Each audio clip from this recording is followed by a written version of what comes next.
Hello everyone, कैसे हैं आप सब। आप सभी का वेलकम है, आप सभी का स्वागत है एक बार फिर से आपके अपने यूट्यूब चैनल, आपके अपने परिवार में, आपके अपने घर में प्यारे बच्चों, जिसका नाम है डिफेंस गुरुजी। और मैं परवीन धायल एक बार फिर से हमारे सभी एयरफोर्स एस्पायरेंट का वेलकम करता हूं जो एयरमैन की प्रिपरेशन कर रहे हैं, एयरमैन के एग्ज़ाम के लिए प्रिपरेशन कर रहे हैं। 18 जनवरी से 18 जनवरी से जिनका एग्ज़ाम स्टार्ट है उनका हार्टली वेलकम है। और ये आपका जो 15 आपका जो मॉक टेस्ट हुआ था अनअकैडमी पे, उसका सॉल्यूशन, उसका इंग्लिश सेक्शन जो है 20 क्वेश्चंस जो बहुत इंपॉर्टेंट 20 क्वेश्चंस हैं, उनका सॉल्यूशन मैं आपके सामने लेके आया हूँ। वीडियो को एंड तक देखना है और अच्छे से एनालाइज करना है। ठीक है, चलो क्लास को हम स्टार्ट करते हैं। ठीक है, चलो सबसे पहले आप लोग देखोगे I order her about as if she filling the blank my wife. काफ़ी अच्छा क्वेश्चन है, एग्जाम में देखने को मिलता है। स्पोर्टिंग द एरर में आ जाए या फिलिंग द ब्लैंक में आ जाए, उससे कोई फ़र्क नहीं पड़ता। कोई भी क्वेश्चन स्पोर्टिंग द एरर में या फिलर्स में आ जाए, उससे कोई फ़र्क नहीं पड़ता। कंसेप्ट क्लियर होना चाहिए। वो तो एग्जामिनर का तरीका है क्वेश्चन को अलग अलग वे से पूछने का, तो आपको उसमें कोई दिक्कत नहीं आनी चाहिए। जैसे आप यहाँ पे देखोगे एज इफ लिखा हुआ है, क्या लिखा हुआ है, एज इफ। जहाँ भी आपका एज इफ लिखा मिलेगा या आपको वुड दैट लिखा मिल जाए, क्या क्या लिखा मिल जाए, काफी इंपॉर्टेंट चीज मैं आपको डिस्कस कर रहा हूं आपके सामने। वुड दैट, एज इफ, ठीक है। या आई विश, क्या लिखा मिल जाए, आई विश। जब हमने कंडीशनल सेंटेंस पढ़ा था वहाँ पे मैंने आपको सेकंड कंडीशनल सेंटेंस जो मैंने आपको बताया था, ऐसा कंडीशनल सेंटेंस जो इमेजिनरी सेंटेंसेस के लिए यूज होता है, तो वहाँ पे आप देखोगे इनके साथ अगर आप देखोगे तो यहाँ पे आप देखते हो वहाँ पे सेकंड कंडीशनल लगता है और वहाँ पे आप देखते हो वर्ब की सेकंड फॉर्म लगती है। तो सी के साथ यहाँ पे क्या आएगा, वर आएगा, कास। ठीक है, I wish I were a king, I wish I were a king, I wish she were a queen. ठीक है, मैं ऐसा विश करता हूँ वो एक रानी होती, मैं एक राजा होता। कल्पना कर रहा है, इमेजिनरी सेंटेंसेज हैं, काल्पनिक वाक्य हैं। वहाँ पे वर्ब की सेकंड फॉर्म, बी की सेकंड फॉर्म लगती है। बी एक वर्ब है जिसकी first form is am are है और सेकंड फॉर्म वर होती है। ये मैंने आपको बार बार बताया है और एक्टिव स्पेसियोस में भी आपको मैंने बताया कि बी जो वर्ब है, बी ई, उसकी बहुत इंपॉर्टेंस है और बी मीन्स होना, उसकी फॉर्म मैंने आपको बताई। तो यहाँ पे इसका आंसर क्या हो जाएगा, डी इसका आंसर हो जाएगा। क्या आंसर हो जाएगा, डी इसका आंसर हो जाएगा, सी वर माई वाइफ। ठीक है, काफी अच्छा क्वेश्चन है, डी इसका आंसर होगा। आगे आप देखोगे आपका प्रीपोजिशन का क्वेश्चन है और प्रीपोजिशन बहुत इंपॉर्टेंट टॉपिक है। एक या दो क्वेश्चन आपको प्रीपोजिशन से देखने को जरूर मिलेंगे। She was removed filling the blank the office of the director, उसको हटा दिया गया है, उसको हटा दिया गया है। ठीक है, रिमूव्ड फ्रॉम, कहाँ से हटा दिया गया है, removed from the office of the director, director के ऑफिस से उसको रिमूव कर दिया गया है। तो फ्रॉम जो है से, कहाँ से, इस टाइप से आप देखते हो, फ्रॉम इसका आंसर हो जाएगा, सी इसका आंसर है। नेक्स्ट क्वेश्चन है, करेक्ट वर्ड आपको बताना है, अकोमोडेशन। मैंने बार बार आपको बताया कि ऐसा वर्ड जहाँ पे डबल लेटर आते हैं या जहाँ पे कोई वाउल होता है, ए ई आई ओ यू, ये जो 5 वाउल्स होते हैं, या डबल लेटर जहाँ पे मिलता है, जैसे यहाँ पे डबल सी है, डबल एम है, वहीं से एग्जाम में क्वेश्चन बनने के चांसेस हैं। तो अकोमोडेशन जो वर्ड है काफ़ी इंपॉर्टेंट वर्ड है, A double C O double M O D A T I O N. Accommodation में डबल सी रहेगा, डबल एम रहेगा, इसका आंसर जो है वो बी हो जाएगा। इसका आंसर क्या हो जाएगा, बी हो जाएगा, थर्ड का आंसर बी हो जाएगा। ठीक है, आगे बढ़ते हैं। अगला क्वेश्चन जो है स्विच ऑन। देखो भाई, ये आर्टिकल वाला क्वेश्चन है, आर्टिकल भी इंपॉर्टेंट टॉपिक है। एक क्वेश्चन जरूर आपको आर्टिकल से भी देखने को मिलेगा, प्रीपोजिशन से देखने को मिलेगा, एक्टिव वॉइस और passive voice, active passive voice यानी वॉइस से देखने को मिलेगा, नरेशन डायरेक्ट इनडायरेक्ट स्पीच से देखने को मिलेगा। ये कुछ टॉपिक हैं जहाँ से क्वेश्चन जरूर बनता है और वो आपको बहुत अच्छे तरीके से मैंने मिशन यूनिफॉर्म बैच में, प्रतिज्ञा बैच में, कर्ण बैच में, अंतिम युद्ध बैच में, पता नहीं कितने सारे बैचेज आपको, ग्रामर और वोकैब के अलग अलग बैचेज आपको मिले हैं, अलग अलग प्लेलिस्ट आपको दी गई है और बहुत ज़्यादा प्रैक्टिस मैंने करवाई है। तो मैं श्योर हूँ जिन लोगों ने बहुत ज़्यादा हार्ड वर्क किया होगा, स्मार्ट वर्क भी किया होगा साथ साथ, वो जरूर 20 आफ्टर 20 लेंगे और उसमें कोई डाउट नहीं है। मुझे तो कोई डाउट नहीं है, आपको भी नहीं होना चाहिए अपने ऊपर। सेल्फ कॉन्फिडेंस बहुत ज़रूरी है और रिवीजन बहुत ज़रूरी है। ठीक है, रिवीजन होता जाएगा, आपका कॉन्फिडेंस बिल्ड होता जाएगा, इंक्रीज होता जाएगा, लेवल उसका बढ़ता जाएगा। स्विच ऑन, क्या, स्विच ऑन द लाइट। ठीक है, दा कैसे आया है, दा हमारा डेफिनाइट आर्टिकल होता है। चीज़ें जब निश्चित हों, जब डेफिनाइट हों, चीज़ जब निश्चित हो जाएं, डेफिनाइट हो जाएं, तो वहाँ पे आर्टिकल दा लगता है। वहाँ पे क्या लगता है, आर्टिकल दा यूज होता है। ठीक है,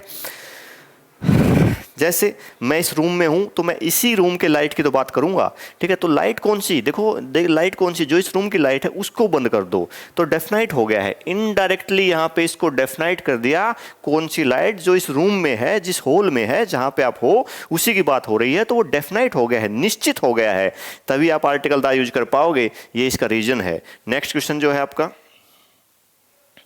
टर्जिड। नेक्स्ट वर्ड आपके पास है टर्जिड। टर्जिड का आपको बताना है क्या, टर्जिड का आपको एंटोनिम बताना है, अपोजिट। ध्यान रखना, मैं बार बार मैं आपको बता रहा हूं कि आपको जब एग्जाम में सिनोनिम एंटोनिम करो तो थोड़ा ध्यान रखना, कई बार जल्दबाजी में या अंडर प्रेशर बच्चा सिनोनिम की जगह एंटोनिम बता देता है और जहाँ एंटोनिम पूछा है वो सिनोनिम बता देता है, ठीक है। तो जरूर ध्यान रखना इन चीज़ों का। टर्जिड का मतलब होता है अगर ऐसा कोई पार्ट जो आपका सूज गया है, जैसे मान लो किसी का लीवर फैटी हो गया है, लीवर जो है ना उसमें पानी भर गया है, ठीक है, उसमें ऐसा कोई लिक्विड भर गया है, वो फैटी हो गया है, किसी के घुटनों में पानी भर जाता है, पानी भरने का मतलब वहाँ स्वेलिंग हो जाती है, स्वोलन, ठीक है। टर्जिड का मतलब होता है स्वोलन, स्वोलन टाइप में होता है, ठीक है, सूजा हुआ जो होता है उस टाइप से टर्जिड उसको बोलते हैं। क्या बोलते हैं उसको, टर्जिड बोलते हैं, ठीक है। एक तो ये मीनिंग है इसका। टर्जिड रोड भी होता है कंजेस्टेड रोड। कंजेस्टेड रोड क्या होता है, बहुत भीड़ भड़ाके वाला, बहुत भीड़ भाड़ वाला रोड जो होता है उसको बोलते हैं टर्जिड रोड, कंजेस्टेड रोड।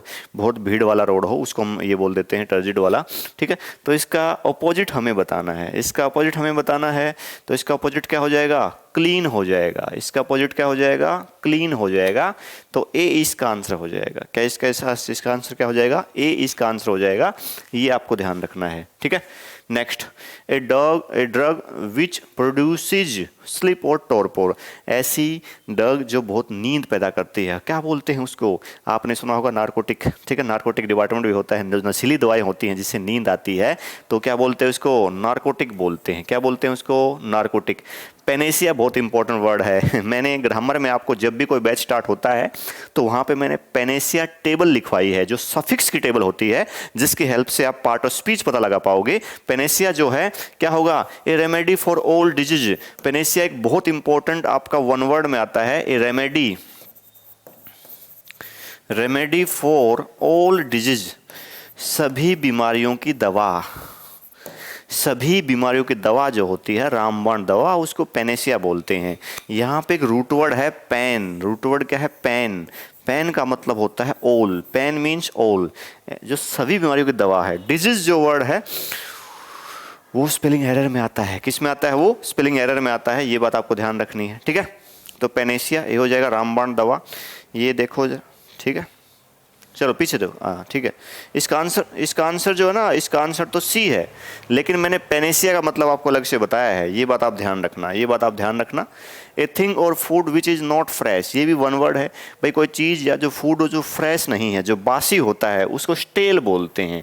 जो बासी होता है, बासी, STALE, उसको बोलते हैं स्टेल, यानी बासी, जो फूड फ्रेश नहीं है, ठीक है। ये हो जाएगा आपका। बाकी मीनिंग आप देख लेना, लेजी तो सिंपल वर्ड है, वेटरल और क्लिच आप देख लेना, ठीक है।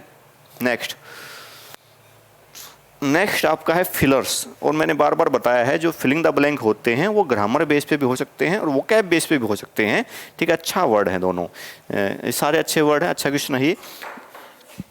जनरल अवेयरनेस, क्या लिखा हुआ है, general awareness and education facilitate. Facilitate word आपको देखने को मिलता है स्पेलिंग एरर में। Facilitate the filling the blank of specific skills, ठीक है। तो यहाँ पे क्या होगा, यहाँ पे आप देखोगे, यहाँ पे एक वर्ड है क्रिएशन, रिक्वायरमेंट,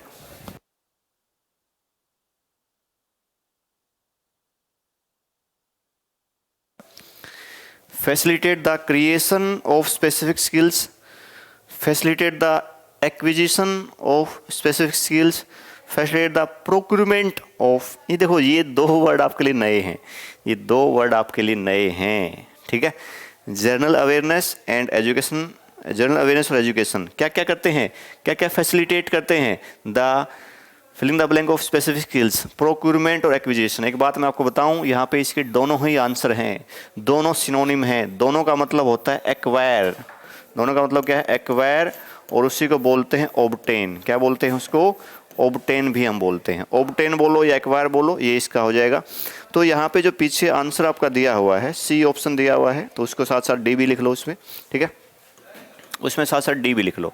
तो सी और डी दोनों हो जाएंगे। क्या हो जाएगा, सी और डी क्या हो जाएगा, दोनों इसके आंसर हो जाएंगे। ऐसे ही यहाँ पे वर्ड गिवन है, तो प्रोक्यूरमेंट और एक्विजिशन दोनों का मतलब एक्वायर करना, ऑब्टेन करना। तो एजुकेशन से और जनरल अवेयरनेस से क्या ऑब्टेन करते हो, स्पेसिफिक स्किल्स ऑब्टेन करते हो। वो आपको क्या देती हैं, स्पेसिफिक स्किल देती हैं।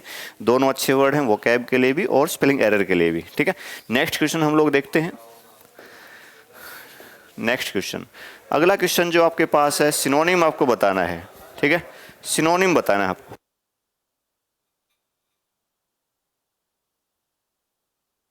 आपको बताना है, ठीक है। ग्रेटिफाई लिखा हुआ है, क्या लिखा हुआ है, ग्रेटिफाई जो वर्ड लिखा हुआ है, ठीक है। ग्रेटिफाई वर्ड जो है उसका सिनोनिम आपको बताना है। ग्रेटिफाई जो आपके सामने वर्ड है उसमें थोड़ी सी स्पेलिंग एरर आपको देखने को मिलेगी, ठीक है। GRA आएगा, उसमें ई नहीं आएगा। ये वाला ई को आप हटा दीजिए, ये वाला ई को आप हटा दीजिए। वर्ड क्या है,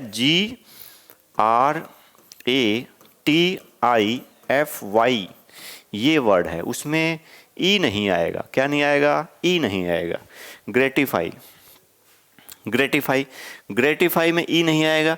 ग्रेटिफाई का मतलब, ग्रेटिफाई का मतलब क्या होगा, ठीक है। ग्रेटिफाई का मतलब होता है क्वेंच, सेटिस्फाई, सेटिस्फाई करने वाले सेंस में है ये, सेटिस्फाई, ठीक है। किस चीज़ को सेटिस्फाई करना, क्वेंच, सेटिएट भी बोलते हैं इसको, सेटिएट, ठीक है। भूख शांत करना, प्यास को शांत करना, ग्रेटिफाई, ठीक है। वो प्यास हो सकती है, आपकी नॉलेज की प्यास हो सकती है, वैसे पानी की प्यास हो सकती है, उसको ग्रेटिफाई बोलते हैं। क्वेंच करना, सेटिस्फाई करना, इसका यहाँ पे दोनों, ये यहाँ भी दो ऑप्शन है। पेसिफाई, पेसिफाई का मतलब भी शांत करना होता है, ठीक है। वैसे एक बात और मैं आपको बता दूं, पेसिफाई भी शांत करना होता है, लेकिन यहाँ पे एक वर्ड है इंडल्ज। क्या वर्ड है, इंडल्ज। इंडल्ज इसका करेक्ट सिनोनिम है, डी आंसर होगा इसका। हाँ देखो, पेसिफाई का मतलब भी शांत करना होता है, लेकिन पेसिफाई होता है किसी का दिमाग को शांत करना, ठीक है। किसी के दुख दर्द को कम करना, कोई मेंटली डिस्टर्ब है, कोई परेशान है, उसको आपका, उसके दिमाग को आपने शांत कर दिया है, उसको पेसिफाई बोलेंगे। इंडल्ज जो है वो ग्रेटिफाई का सिनोनिम है। क्वेंच, सेटिस्फाई, सेटिएट, इंडल्ज, ये इसके देखोगे सिनोनिम्स हैं। नेक्स्ट आपका है make hay while the sun shines. ये एक कहावत टाइप में है, ये आपका क्या है, एक फ्रेज, जो इडियम फ्रेज आपका होता है, ठीक है। Make hay while the sun shines का मतलब ये होता है, ये अच्छा एक इंपॉर्टेंट कंजक्शन के तौर पे बार बार आता है। मैंने आपको बताया आर्टिकल और कंजक्शन हो या इस टाइप का जो क्वेश्चन है, जो इडियम फ्रेज होते हैं, जो प्रोवर्ब्स होती हैं, जो कहावत होती हैं, उनमें से भी आजकल इडियम, उनमें से भी आजकल एग्जामिनर आर्टिकल और कंजक्शन पूछ रहा है। अब ये था तो एक कहावत, लेकिन यहाँ कंजक्शन का क्वेश्चन पूछ लिया इसने, वाइल यहाँ पे कंजक्शन है। अब ये फिक्स है, ये फिक्स कर दिया गया है, इडियम फ्रेज को, प्रोवर्ब्स को इंग्लिश में फिक्स कर दिया गया है। वो हमेशा वैसी ही रहेंगी जैसी थी, उनमें कोई भी ग्रामर का रूल अप्लाई नहीं होगा। मेक है वाइल द सन शाइन्स का मतलब ये होगा कि जब भी आपको अपॉर्चुनिटी मिलती है, जब भी आपको अपॉर्चुनिटी मिलती है तो उसका फ़ायदा उठाइए, उसका फ़ायदा उठाइए, उसका लाभ उठाइए। उसको क्या बोलते हैं, make hay while the sun shines, ठीक है। नेक्स्ट हम देखेंगे यहाँ पे आगे आपके पास है एडजेक्टिव बताना है बोदर का। एडजेक्टिव किसका बताना है, बोदर का। एडजेक्टिव क्या होगा बोदर का, बोदर का एडजेक्टिव देखते हैं, बोदरसम। मैंने जो पेनेसिया टेबल आपको बताई है, जिसको मैं रामबाण टेबल बोलता हूँ, जिसकी हेल्प से ग्रामर वोकैब आसान हो जाती है। जिन लोगों ने, जिन बच्चों ने उसको इम्प्लीमेंट करना सीख लिया होगा, उसको बहुत इंप्रूवमेंट फील हुआ होगा इंग्लिश ग्रामर में या वोकैब में, और साथ साथ स्पोकन के अंदर भी। आप देखते हो बोदर का मतलब बोदरसम, एडजेक्टिव बनाना है, जिसके लास्ट में सम आ जाए वो एडजेक्टिव बन जाता है। ऐसा वर्ड जिसके लास्ट में सम आ जाए वो एडजेक्टिव बन जाता है, तो बोदरसम क्या होगा, एडजेक्टिव बन जाएगा। नेक्स्ट हम लोग देखेंगे यहाँ पे वॉच। वॉच का क्या बनेगा, वॉचेज। हालांकि यहाँ पे दोनों ही ऑप्शन सेम दिए हुए हैं, तो कोई बात नहीं है, यही है, ES लगाना है आपको। तो आपको ये B भी कर लेना है और C भी कर लेना है, दोनों सेम टाइप हो रखे हैं भाई, कोई बात नहीं है। तो इसका आंसर क्या हो जाएगा, इसका तो बोदरसम हो जाएगा, अगले का वॉचेज, दोनों है ही। नेक्स्ट आपका है A filling the blank of elephants was ready to attack the lion। जो झुंड है, जो हर्ड बोलते हैं, हर्ड, ये जो हर्ड होता है, ये झुंड होता है। ये हर्ड हो सकता है काउज का, बफेलोज का, गोट जो होती हैं बकरियां, जो शिप्स भेड़ होती हैं, या इस टाइप के जो एनिमल्स होते हैं जो नॉर्मली जो घास फूस खाते हैं, उनके ग्रुप को बोलते हैं हर्ड। क्या बोलते हैं उसको, हर्ड, HERD। तो हर्ड जो है ना वो क्या हो जाएगा, एलिफेंट्स हो जाएगा। एलिफेंट का हर्ड होता है, उसको हम हर्ड बोलते हैं। फ्लॉक क्या होता है, ग्रुप ऑफ बर्ड्स जो होता है, पक्षियों के के वर्ड्स को फ्लोक बोल देते हैं। फ्लीट क्या होता है? फ्लीट जो है जहाज़ों का बेड़ा होता है, ग्रुप ऑफ बहुत सारी जहाज़ जो हैं एक साथ खड़ी हुई हैं किसी हार्बर के ऊपर, किसी पोर्ट के ऊपर, तो वो उसका फ्लीट होता है। ये इसका आंसर बनेगा। तो नेक्स्ट हम लोग देखते हैं, ये इसका सी आंसर था। इनकरेक्ट पार्ट आपको बताना है। You can get all the information you want in this book. 2 bar book लिखा हुआ है, 2 बार बुक लिखा हुआ है, ये गलती से टाइप हो रखा है। ये 2 बार बुक तो गलती से टाइप है, ये एरर नहीं है कोई, इसको एरर मत मान लेना, इसको ही आप एरर मत मान लेना, ये बात ध्यान रखना, इसको ही आप एरर मत मान लेना, ये ध्यान रखना। चलो अब देखो जरा, अब क्या होगा। चलो अब आप यहां पे क्या देखोगे, इनकरेक्ट पार्ट बताना है। अब्स्ट्रक्ट नाउन की बात हो रही है, किसकी बात हो रही है? अब्स्ट्रक्ट नाउन की बात हो रही है, ठीक है। अब्स्ट्रक्ट नाउन की बात है तो यहाँ पे एस नहीं आएगा, यहाँ पे क्या नहीं आएगा? एस नहीं आएगा। इंफॉर्मेशन में एस नहीं आता। All the PCs of information आप पढ़ सकते हो, ठीक है। इस यहाँ पे आप पीसीज लगा सकते हो, all the PCs of information, all types of information आपका हो सकता है, all sorts of information, SORTS, all kinds of information हो सकता है, ऑल फिर ये दा नहीं आएगा, ठीक है। इस टाइप से हम इसको लिख सकते हैं। इंफॉर्मेशन में एस नहीं लगता, ये बी पार्ट में एरर है, ठीक है। आगे आपके पास इडियम फ्रेज है, इडियम फ्रेज से भी जरूर क्वेश्चन बनता है। मोस्टली हॉब्सन्स चॉइस क्या होता है? जब कोई चॉइस ना हो, जब कोई भी चॉइस ना हो उसको हॉब्सन्स चॉइस बोलते हैं। No choice at because the only thing to take और डू। आपके पास कोई चॉइस नहीं है, आपको वही काम करना है, वही की चीज़ आपके पास है, वही काम आपको करना है, उसको हॉब्सन्स चॉइस बोलते हैं, ठीक है। He said to me, what time do the offices close? उसने मुझसे पूछा है। ये आपको डायरेक्ट इनडायरेक्ट स्पीच वाला क्वेश्चन है। देखिए इसमें क्या होगा, इसमें आप देखोगे ये आपका पास्ट इंडेफिनिट क्या बनेगा? ये आपका प्रेजेंट इंडेफिनिट है, ठीक है। डू लिखा हुआ है तो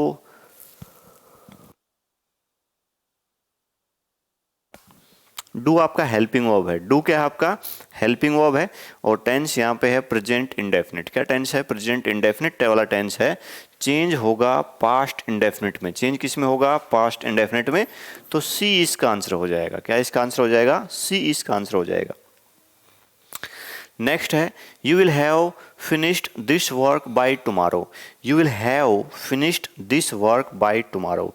तुम्हें ये काम कल तक ख़त्म करना होगा, ठीक है। तो क्या है? इसका पैसिव वॉइस बनाना है। देखो मैं आपको बताऊं, एग्जामिनर हमेशा यही लिखता है चेंज द वॉइस। डायरेक्शन के अंदर वो बस लिखता है चेंज द वॉइस। आपको एनालाइज करना है कि सामने वाला सेंटेंस एक्टिव वॉइस में है या पैसिव वॉइस में है। आपको मैंने बताया है हर एक पैसिव वॉइस के अंदर बी की फॉर्म, बी का मतलब इजमआर, वोजवर, बीन, बीइंग इस टाइप से होता है और साथ में थर्ड फॉर्म होती है। आगे आप देखोगे तो क्या बनेगा? You will have finished this work by tomorrow. This work will have been finished by tomorrow, ठीक है। This work will have been finished by tomorrow. तो क्या हो जाएगा? इसका आंसर डी हो जाएगा। क्या आंसर हो जाएगा इसका? डी आंसर हो जाएगा। देखो और एक चीज़ और मैंने आपको बताई है कि जब पैसिव वॉइस बनाते हैं तो पैसिव वॉइस के में जो लास्ट में हम लोग प्रीपोजिशन प्लस ऑब्जेक्ट लिखते थे वो कोई कंपलसरी नहीं है, उसको आप रिमूव कर सकते हो, ये कोई ज़रूरी नहीं है। तो इसका आंसर क्या होगा? जो ऑब्जेक्ट था वो क्या बन गया? सब्जेक्ट बन गया है। और विल हैव बीन क्या होगा? Will have been finished. तो बीन लगा देना है आपको। क्या लगा देना है? बीन। विल का तो विल रहता है, वो तो चारों में है। एक बात और ध्यान रखना, चलो यहाँ पे ऐसा क्वेश्चन नहीं दिया, ऑप्शन नहीं है, आप विल का वुड मत कर देना। एग्जामिनर जो है आपको किसी ऑप्शन में विल का वुड कर सकता है, वो डायरेक्ट इनडायरेक्ट स्पीच में होता है, वो नरेशन में होता है, हम लोग वॉइस कर रहे हैं, तो इसका आंसर डी हो जाएगा। आगे आपके पास रीडिंग कम्प्रीहेंशन है और काफ़ी अच्छा रीडिंग कम्प्रीहेंशन है, इजी है लेकिन काफ़ी कुछ सिखाने वाला रीडिंग कम्प्रीहेंशन है। इससे आप क्या सीख पाओगे? देखो एक बहुत इंपॉर्टेंट चीज़ यहाँ पे लिखी हुई है जो सबके ऊपर अप्लाई होती है, 99% लोगों के ऊपर ये बात अप्लाई होती है पूरे वर्ल्ड में। क्या? कि काम उतना ही फैल जाएगा जितना टाइम आपके पास होगा उसको पूरा करने के लिए। अगर कोई काम करने के लिए आपके पास 1 साल है तो वो काम 1 ही साल में हो पाएगा। वही काम आपको 6 महीने में करना पड़ जाए तो 6 में भी हो जाएगा, और वही काम अगर आपको 3 मंथ्स में करना पड़ जाए तो आप 3 मंथ में भी उसको पूरा कर सकते हो। तो 1 साल वाला काम 3 महीने में भी हो सकता है, लेकिन जितना टाइम हमें मिलता है उसके अकॉर्डिंग हमारी बॉडी, हम लोग एक्ट करते हैं। वही चीज़ इसमें बताई गई है कि work expand so as to fill the time available for it completion. जितना टाइम उसको पूरा होने के लिए चाहिए उतना ही टाइम में वो वर्क एक्सपेंड हो जाता है, फैल जाता है। The general recognization of this fact, ठीक है, रिकॉग्निशन का मतलब है पहचान की बात होती है। Of this fact is shown in proverbial phrase, it is the busiest man who has time to spare. एक प्रोवर्ब है, एक जो कहावत है वो क्या बोल रही है कि it is the busiest man who has time to spare. वो सबसे बिजी आदमी है जिसके पास खाली समय है, ठीक है, जिसके पास खाली समय है, स्पेयर वाला टाइम है, स्पेयर मतलब खाली समय है जिसके पास है, ठीक है। 10 an elderly lady at leisure, leisure का मतलब होता है खाली समय, आइडल टाइम, जिसमें आप कुछ नहीं कर रहे, फुर्सत का टाइम, फुर्सत का मतलब जिसमें आप कुछ नहीं कर रहे, खाली पड़े हुए हो, उसको लेजर बोलते हैं। ये वाला वर्ड इंपॉर्टेंट है स्पेलिंग एरर में, ये बात ध्यान रखना। जो आपको बोल दिया स्पेलिंग एरर में इंपॉर्टेंट है या वोकैब में भी इंपॉर्टेंट है तो वो है, वो बार बार एग्जाम में आया है और आता रहेगा, ये बात आप ध्यान रखना, ठीक है। जिन लोगों ने एडवाइस फॉलो की है, सजेशंस फॉलो की हैं, उनको ने बहुत ज़बरदस्त स्कोर किया है और आप भी करने वाले हो 18 तारीख से जो एग्जाम है उसमें, ठीक है। Can spend entire day writing a post card to her niece. क्या बोल रहा है, एक एल्डरली लेडी है, फुर्सत का है उसके पास, कोई काम नहीं है ज़्यादा उसके पास, वो पूरा दिन लगा देगी अपनी नीस, अपनी भतीजी के पास एक उसको लेटर लिखना है, उसमें पूरा दिन लगा देगी। क्या क्या काम करेगी वो? An hour will be spend finding the post card, 1 घंटे में उसको पोस्ट कार्ड मिलेगा, ठीक है। अनदर हंटिंग फॉर स्पेक्टिकल्स, फिर वो सर्च करेगी किसको? स्पेक्टिकल्स को, अपने चश्मे ढूंढेगी, ठीक है, जो लेडी है वो। Half an hour to search for address, आधे घंटे में उसको एड्रेस मिलेगा। मतलब वो आराम आराम से कर रही है क्योंकि उसको जल्दबाजी नहीं है, उसके पास समय ही समय है पूरा दिन, ठीक है। तो ये ऐसा बोल रही है। An hour and a quarter in composition and 20 minutes in deciding whether or not to take umbrella when going to the pillar box. Last में क्या बोल रहा है? मतलब ये बोल रहा है कभी वो गली में भाई वो पिलर बॉक्स में जो डालने जा रही है, अम्ब्रेला लेके जाए ना लेके जाए, अपने साथ छतरी जो होती है अम्ब्रेला उसके साथ लेके जाए या ना लेके जाए, उसमें भी टाइम लगा देगी। ऐसा कुछ बताया गया है, ठीक है। The total effort that would occupy A busy man for 3 minutes, क्या बोल रहा है, जो काम एक बिजी आदमी 3 मिनट में कर सकता था उसमें वो पूरा टाइम लगा दिया, पूरा दिन लगा दिया उस लेडी ने। ऐसे वो बोल रहा है, ये बोल रहा है पूरा। Who is the person likely to take more time to do work, भाई कौन सा आदमी जो है वो नॉर्मली एक काम होता है उसको करने में ज़्यादा टाइम लगाता है। कैसा बिजी आदमी? Man of leisure, an elderly person, या एग्जॉस्टेड पर्सन। एग्जॉस्टेड मतलब थका हुआ, ऐसा कुछ नहीं है, थका हुआ है, अगर उसको जल्दबाजी है तो वो काम कर लेगा, उसके अंदर एनर्जी आ जाएगी, ठीक है। तो ये man of leisure, man of leisure का मतलब है जिसके पास खाली समय है, जिसके पास फुर्सत का समय है।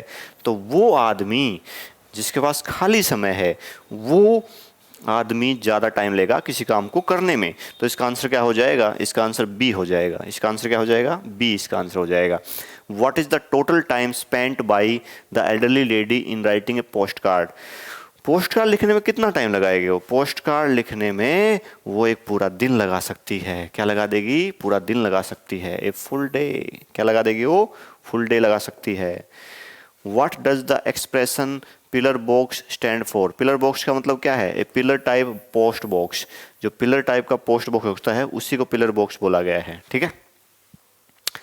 तो ये आपका ये क्या है? ये आपका क्या है? ये पैसेज था, बहुत इजी पैसेज है। ऐसे इजी पैसेज भी एग्जाम में आते हैं, हर टाइप के पैसेज आते हैं। देखो इजी कब लगेगा? जब आपकी वोकैब अच्छी है, प्रैक्टिस बहुत अच्छी है, अंडरस्टैंडिंग अच्छी है, तो आपको इजी लगेगा। वही पैसेज एक बच्चे के लिए बहुत डिफिकल्ट हो सकता है और एक बच्चे के लिए बहुत ईजी हो सकता है।